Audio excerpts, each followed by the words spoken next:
What do you think the general consensus with Laviolette is? Yeah, I think a lot of a lot of people were just like not Mike Babcock, to be quite honest. So I think when they said Peter Laviolette, it was a okay. Well, that name is not Mike Babcock. That's not a huge controversial name. That's not a blow it up, cause some chaos situation. And I think honestly, that's probably the number one thing that Caps fans were saying on Twitter that day. I think once you sit back and think about it, this guy's very experienced. He knows how to run his teams. He knows how to run them well. He knows how to get the most out of his teams in a short amount of time, which I think is crucial. I mean, if they wanted to do a long term with him, I think maybe more fans would be a little bit iffy.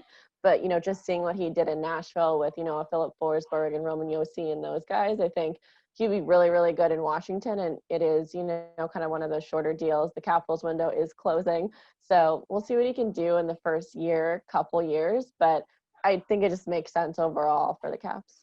You brought up the windows closing, and that kind of plays to the Laviolette signing.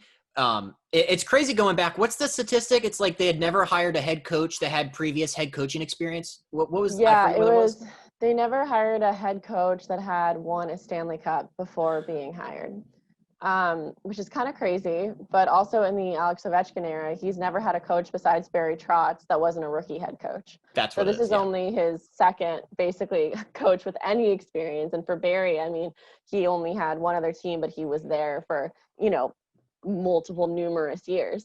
So yeah, I think it was about time that Ovechkin kind of got that experienced veteran guy, and we're going to kind of see how those personalities mesh.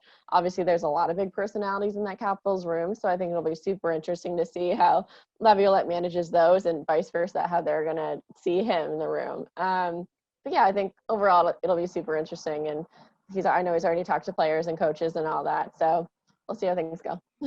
You brought up, Laviolette's style, and I've always heard that he's got a kind of like a little more of a disciplinarian approach to head coaching. And that kind of wears thin after like 2 to 3 years. Do you think that like perfectly aligns with this 2 to 3 year window that everybody says the Caps have? Yeah, I think it kind of does. I mean, he's obviously going to make his point known when he has a point. He's not afraid to shy away from that. He's going to make sure to push guys' buttons to get the best out of them. I think he's never really had a player like Alex Ovechkin, a superstar caliber player. So I think it's going to be super interesting to see how he handles him.